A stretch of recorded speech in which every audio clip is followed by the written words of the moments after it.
Okay. International Relations, lecture number 1, Realism.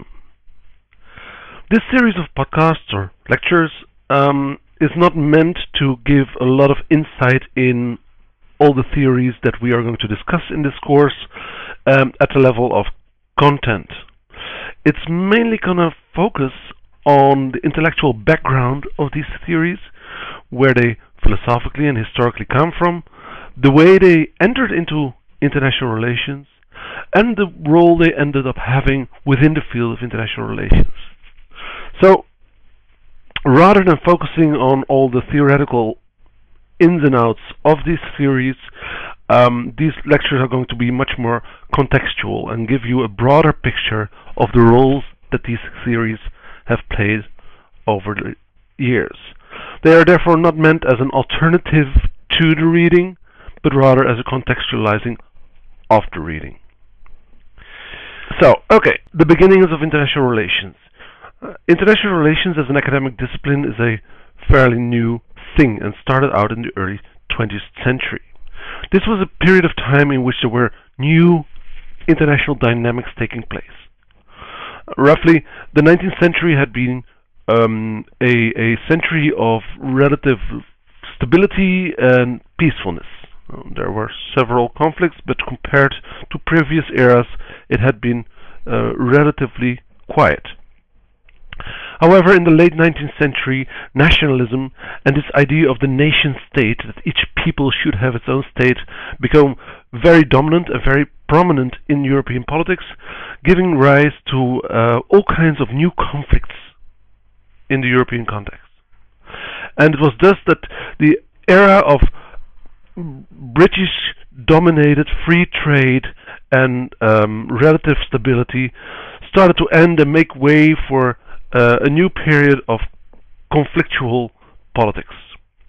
And this was the context in which internationally there became a large interest in the study of international relations as a way of figuring out, first of all, what was going on, and secondly, what could be done about it.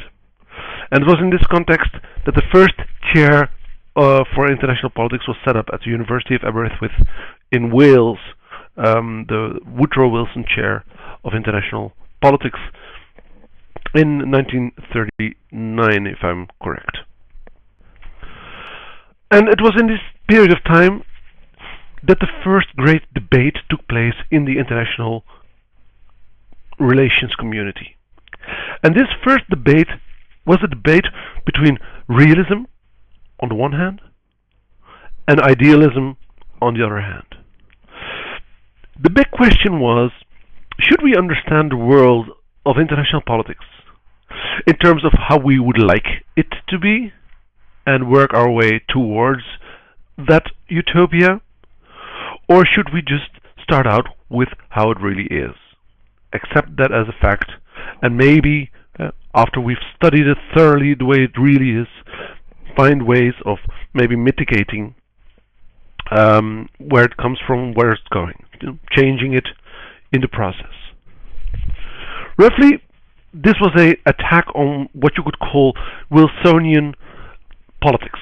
Woodrow Wilson, American president in the 1910s, was a very idealist president, driven by the idea of spreading democracy over the world, setting up institutions such as the League of Nations that functioned as a precursor of the United Nations, so to say, with the idea of creating a lasting global peace and the spread of democracy. And it was exactly this kind of sensibility that realism railed against, focusing on how utopian this was and how it actually blinded the idealistic scholars and politicians for the violence that they actually perpetrated in the pursuit of their ideals. So realists argued that we should take the world as it really is, and in that context they attacked what they called idealists. However, it should be noted that idealists didn't call themselves idealists. The language coming from this debate is very much the language of the victor in hindsight, right? So the realists won the debate, and they got to label their enemies as idealists. Well, idealists actually saw themselves much more as rationalists or as liberals, which we shall discuss in the next podcast. And one of the most vocal authors here was E.H. Carr, who became the first professor in international politics. Realism in itself is not a new way of thinking about international politics. However, it was new as an academic theory, and therefore got a specific scientific tone to it.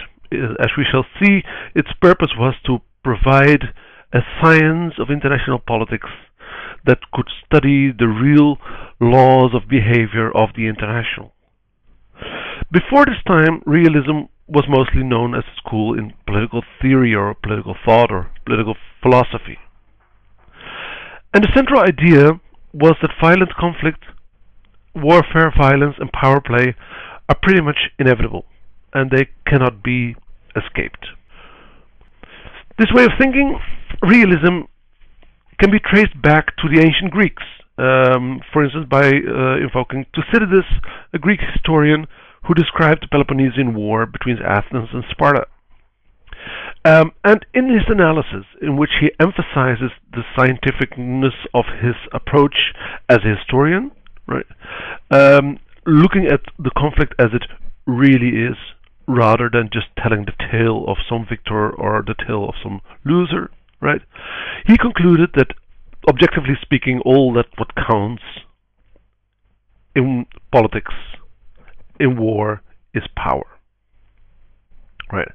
And most outspoken example of this is what it's a section of his work called the Melian Dialogue, in which Athenians were attacking the island of Melos, which was inhabited by the Melians.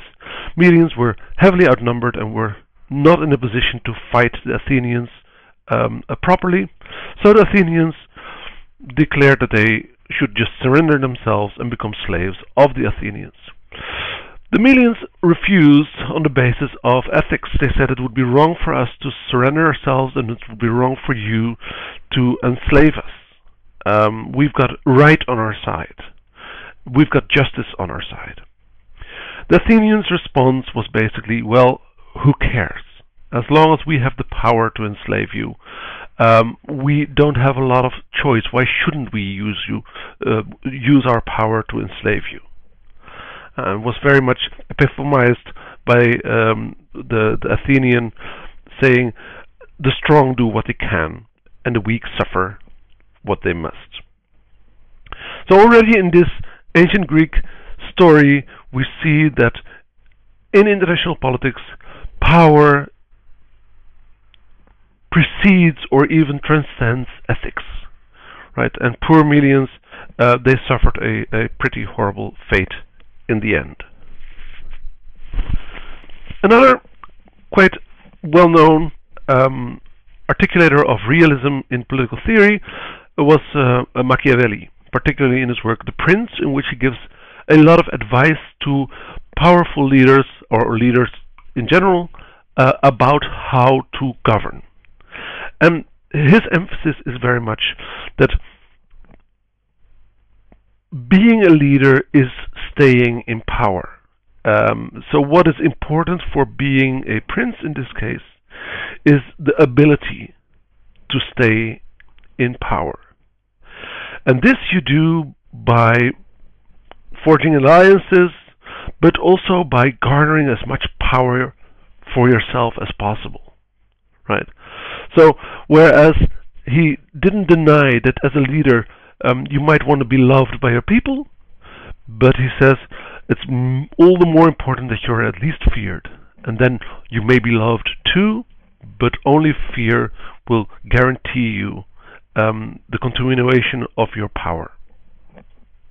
So power is central to politics for Machiavelli. A century later, Thomas Hobbes used this argumentation, but in a slightly different context. In the context of a range of discussions that took place in the early Enlightenment period about the distinction between civilization on the one hand and the state of nature on the other hand. And we're thinking about what would be the ways in which we create civilized societies. It was usually being contrasted to some form of state of nature in which man would be without society, without sovereignty, without all kinds of institutions. So by contrasting society, civilization, with state of natures, thinkers were looking for the way in which the best forms of government could be decided. And Hobbes was one particularly pessimistic thinker in this regard. He considered that in a state of nature there's simply nothing to stop me from taking from you or killing you, except power, right? So if I am stronger than you, then I can take from you and there's nothing you can do about it, and vice versa. So man is a wolf to man, homo homini lupus, as he put it. And this creates a situation in which life is solitary, poor, nasty, brutish, and short. And for Hobbes there was only one way of overcoming this state of nature, by installing some form of an absolute sovereign, a absolute ruler who is able to create total control over his realm. And this is what he would call the Leviathan. Right?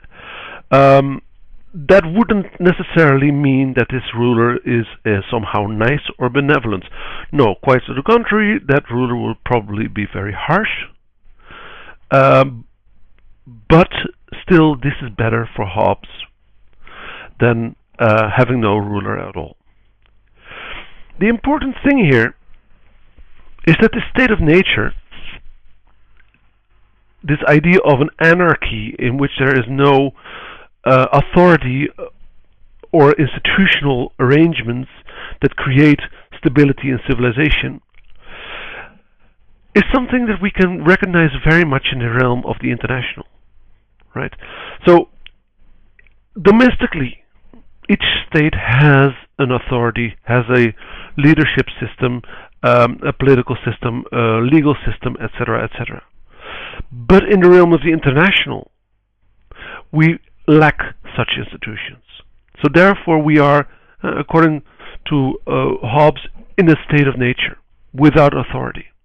And this means that for Hobbes, or at least for Hobbesian thought in international relations, right, international politics will be characterized by violence, competition, and power politics. And there's no way out of that except maybe finding some form of a Leviathan.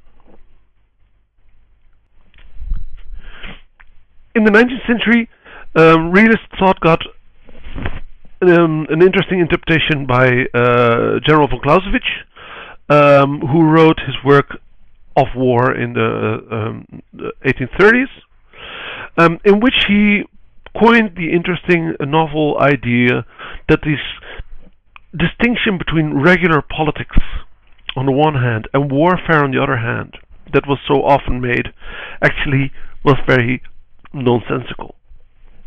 And for von Clausewitz, war is not a state of exception from normal politics, but rather the continuation of politics by other means.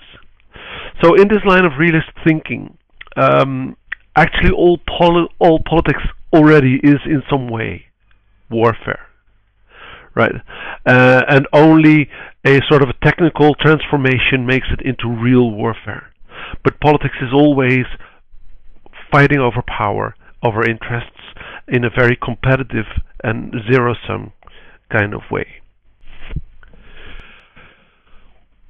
Okay, all those influences came together in the 1930s in the academic field of international relations through what is now called classical realism, which was sort of the main form of realism that was very popular in the 1930s through the 1970s. Most Well-known scholars here are E.H. Carr, Hans Morgenthau, and George Kennan. And this classical realism very much takes the perspective of the diplomat, looking over the shoulder of the diplomat, looking over the shoulder of the decision maker, and trying to see what kind of puzzles exist when you are in political decision-making processes in international politics. And simultaneously, it seeks to articulate something of a science of international relations.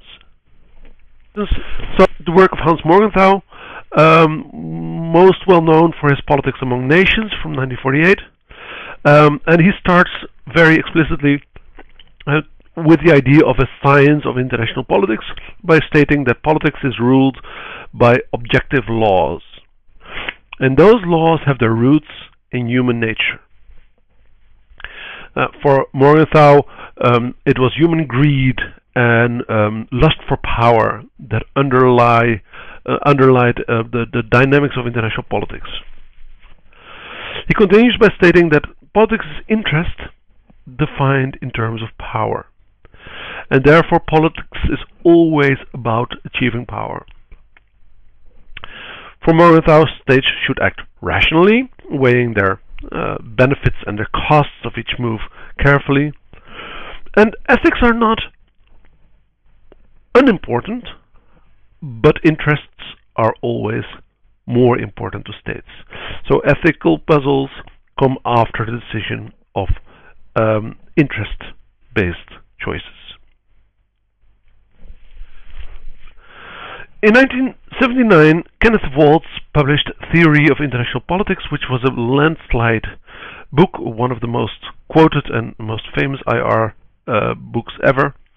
And he presented in this book his theory of structural realism, where he took a slightly different approach than classical realism.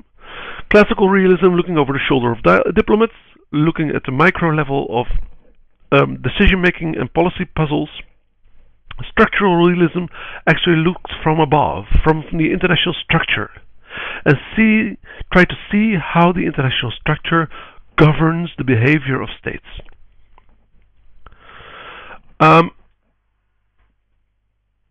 Because we live in anarchy, we look for relative gains for survival. However, we're not just in anarchy. The world system can order itself slightly different between three forms of what they call polarity. There's unipolarity, bipolarity, and multipolarity. In unipolarity, there's one state that is so incredibly powerful that no other states can actually compete with it or significantly contest it. And this state would be a hegemon. In a bipolar system, two states will actually balance each other. Think about the Cold War, right? And will be of relatively equal size and will relate in a very competitive way. And in a multipolar system, there will be 4 or 5 or 6 states that are roughly of equal size and that balance each other out in very dynamic ways. According to Waltz, these different kinds of structures affect the ways in which states act significantly.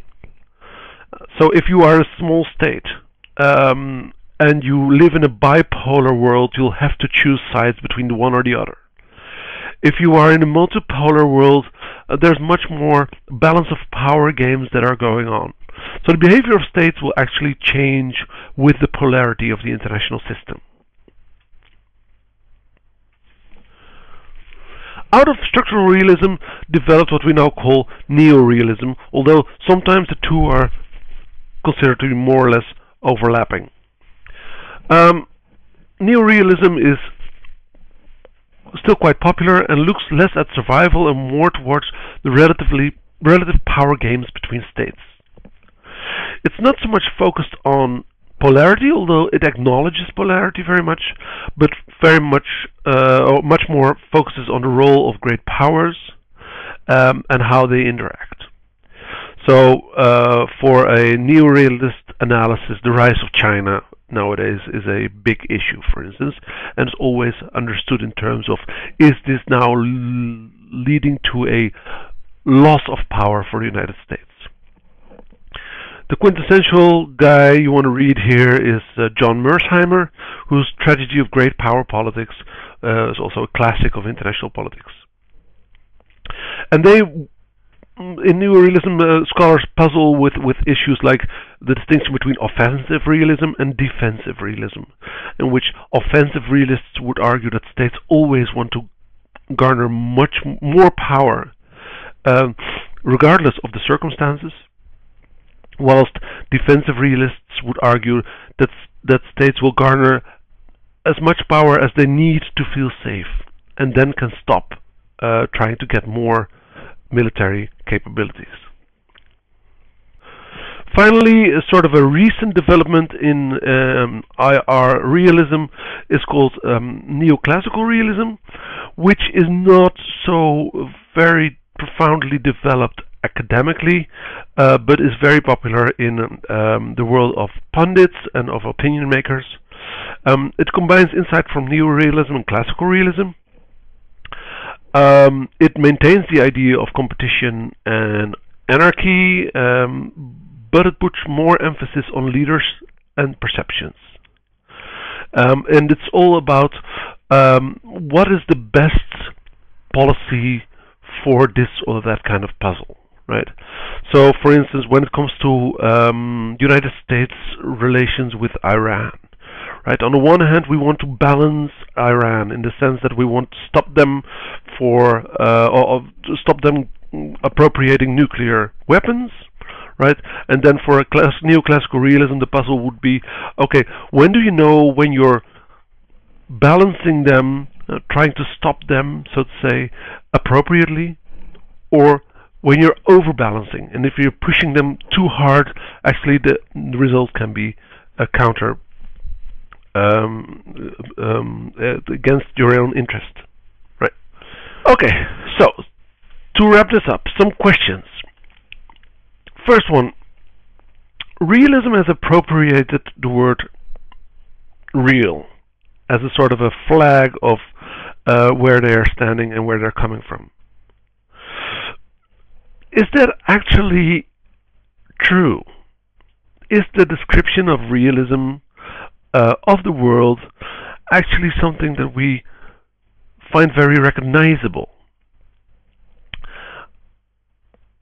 For instance, to start with the idea of anarchy or of a state of nature in international politics, is it really true that there are no institutions or sets of norms, of values that guide and sort of mitigate the negative aspects of anarchy? Is it really that we're just trying to survive all the time? Are we really focusing on power politics all the time? So another set of question comes with the question of realism paints a particular image of international politics, which is very somber, very pessimistic. But does international politics actually look like that? And the same goes for the question of whether the international is really all that anarchical, right? On the one hand, it's obviously true that we don't have a world government, and the United Nations, for whatever they're worth, definitely cannot play or fulfill that role at this moment. But does that necessarily imply that we're just living in a complete anarchy? Or are there mechanisms that are sort of mitigating and helping to stabilize the relations between states without necessarily becoming a world government themselves? Thirdly, do we agree with the role of ethics in realism? Is it really true that states only weigh their own interest and put that up front, only looking at ethical puzzles once their interests have been safeguarded? Is there really so little room for international ethics? And finally, realism does sound pretty close to our common sense, right? We see a lot of conflict in international politics. We see a lot of warfare, atrocities, all kinds of competition between states. But is it really so commonsensical? If we think through the implications of realist theory, does it actually make a lot of sense that we are all in this relation of competition and of violence, and that we're only trying to survive all the time? Or is it actually only part of our daily experiences? Or in other words, is our commonsensical understanding of politics not something that is actually colored by realism rather than the other way around?